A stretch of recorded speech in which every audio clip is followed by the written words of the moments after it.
Doctor Babasaheb आंबेडकरांचा, क्रांतीवीर राऊजी साळव्यांचा, छत्रपती शिवाजी महाराज की जय, छत्रपती शिवाजी महाराज की जय।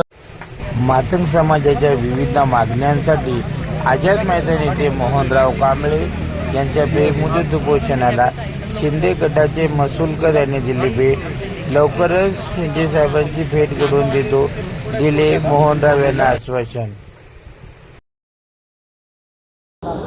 लोकशाहीर अण्णाभाऊ साठे याच्या मातंग समाजाच्या वतीने गेले कित्येक वर्ष त्यांच्या मागण्या प्रलंबित राहिलेल्या आहेत आणि चिरागनगरमध्ये राहणारी ही जी काही लोकवस्ती आहे त्यांचं स्मारक व्हावं याच्यासाठी ते प्रयत्नशील आहेत। तर ज्या मागण्यांचं निवेदन आता या ठिकाणी मी स्वीकारलेलं आहे। बाजूलाच आमच्या जिल्हाप्रमुख महिला युवाच्या जिल्हाप्रमुख आहेत सोलापूरच्या, तर त्यांच्या मागण्यांसाठी आलो, तो मी त्यांना भेटायला आलो आणि या ठिकाणी मातंग समाजाचे सुद्धा आमचे बांधव या ठिकाणी भेटलेत आणि निश्चितपणे त्यांचा प्रश्न ऐकण्याचं मी काम केलेलं आहे। मला माहीत नाही की मी किती यशस्वी होईल, पण निश्चितपणे हे पत्र जे आहेत उद्या सकाळपर्यंत हे उपमुख्यमंत्र्यांच्या हातात पोचेल ही माझी जबाबदारी आहे आणि सरकारमध्ये आहेत पाठपुरावा ते करतील, पण पाठीमागे लागण्याचं काम मात्र मी निश्चितपणे करेल। आणि इथे आलं त्यावेळेला कळलं की आमचेच एक बांधव आहेत की यांचं घर गहाण ठेवलेलं होतं आणि गेली 18 वर्ष त्यांच्यापासून हिरावून घेतलेलं आहे। एक दुसऱ्याला विकतो, तिसऱ्याला विकतो, आज देखील त्यांच्याच नावावरती घर आहे। शासकीय जमीन कोणाला विकता येत नाही आणि परस्पर ते अनेक लोकांना विकत चाललेले आहेत। निश्चितपणे ह्या गोष्टी माझ्या हातामध्ये आहेत। मला असं वाटतं की एकतर मी त्याला घर तरी मिळवून देईल, नाही तर त्याचे पैसे तरी मिळवून देईल। ओके, धन्यवाद। साठेंचा, डॉक्टर बाबासाहेब आंबेडकरांचा, क्रांतीवीर लवजी वस्ताद साळव्यांचा, छत्रपती शिवाजी महाराज की जय। हमारी मांगे पूरी करो, हम करो पूरी करो, हमारी मांगे पूरी करो, पूरी करो, पूरी करो। कसं आहे की गेले अनेक वेळेस उपोषण केलं। मागासवर्गीय वंचित संघ महाराष्ट्र राज्य संस्थापक अध्यक्ष मोहन वामन कांबळे। तर ज्यावेळेस आम्ही 23 दिवस उपोषण केलं त्यावेळेस आम्हाला बार्टीच्या धर्तीवर आरटी मिळाली। शासनानं एवढ्या 75 वर्षामध्ये तेवढंच काम केले, परंतु बाकीच्या जे काय मागण्या आहेत, स्मारकाच्या मागण्या आहेत, चिरागनगरची मागणी आहे, महाराष्ट्रामध्ये मुलींवरती अत्याचार होतो आहे त्याच्यावरती ठोस निर्णय घेत नाही।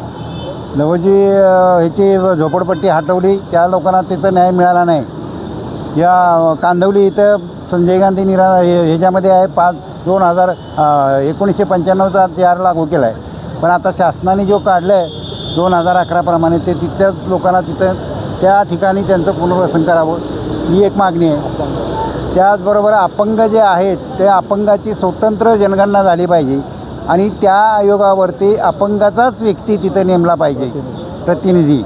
तर ही एक मागणी आमची आहे। त्याचबरोबर वाटेगावचं जे स्मारक आहे करतो होते असं चाललं आहे। ह्याचं चिरागनगरचं स्मारक ती पण तसंच आहे। अण्णाभाऊंना भारतरत्न पुरस्कार मिळाला पाहिजे हे गेल्या 20 वर्षापासून आम्ही मागणी करतो आहे। शासन त्याच्यावरती गांभीर्याने घेत नाही। की आम्हाला गांभीर्य आम्ही घेईल, आमचा तरुण पिढी गांभीर्य सगळ्या समाज जर रस्त्यावर उतरला तर मग फार वाईट परिस्थिती होईल।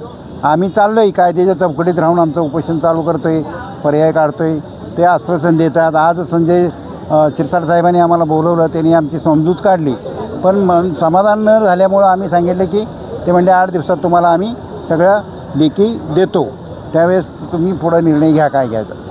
तर असा ठरलेलं आहे आजपर्यंत, बघूया काय होतं आहे पुढं। भेट झाली आज पहिला दिवस आहे ना, आज त्याने भेट दिली। तसंच समाजातल्या सगळ्या महाराष्ट्रातल्या समाज बांधवांना सांगतो की या ठिकाणी येऊन या उपोषणाला पाठिंबा द्यावा असं समाजाला माझी कळकळीची विनंती आहे। धन्यवाद।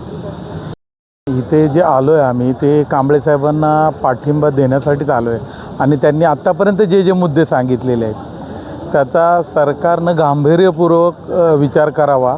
सरकारही सकारात्मक आहे, कारण आजच्या आजच पहिला दिवस आहे। सन्माननीय संजय शिरसाट साहेब यांनी बोलवलेलं होतं, त्यातल्या जवळजवळ सगळ्याच मागण्या म्हणजे काय आहेत, आम्ही काय मागणी करतो आहे याचं विस्तृतपणे माहिती मोहन कांबळे साहेबांनी दिले, पण अण्णाभाऊ साठे यांची जी जन्मभूमी आहे वाटेगाव, इथं आंतरराष्ट्रीय दर्जाचं अण्णाभाऊंचं स्मारक झालं पाहिजे ही पण मागणी आहे. त्याचप्रमाणे चिरागनगर येथे लोकशाहीर अण्णाभाऊ साठे यांचं आंतरराष्ट्रीय दर्जाचं स्मारक व्हावं ही तिथल्या स्थानिकांची इच्छा आहे.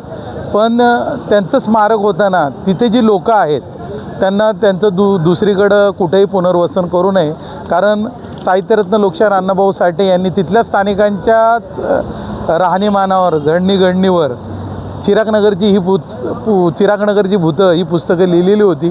तर तिथं स्मारक जरूर व्हावं आणि तिथल्याही स्थानिकांचं तिथं पुनर्वसन व्हावं. बाकी अबकडचा विषय आहे, बाकीचे सगळे विषय आहेत साहेबांनी विस्तृतपणे सांगितलेलं आहे. माझं तमाम मातंग समाजाला, माझ्या सर्व बांधवांना मी एवढीच विनंती करेन की आमच्यासाठी कांबळे साहेब आणि माझे इथे जमलेले सर्व हे शिलेदार आहेत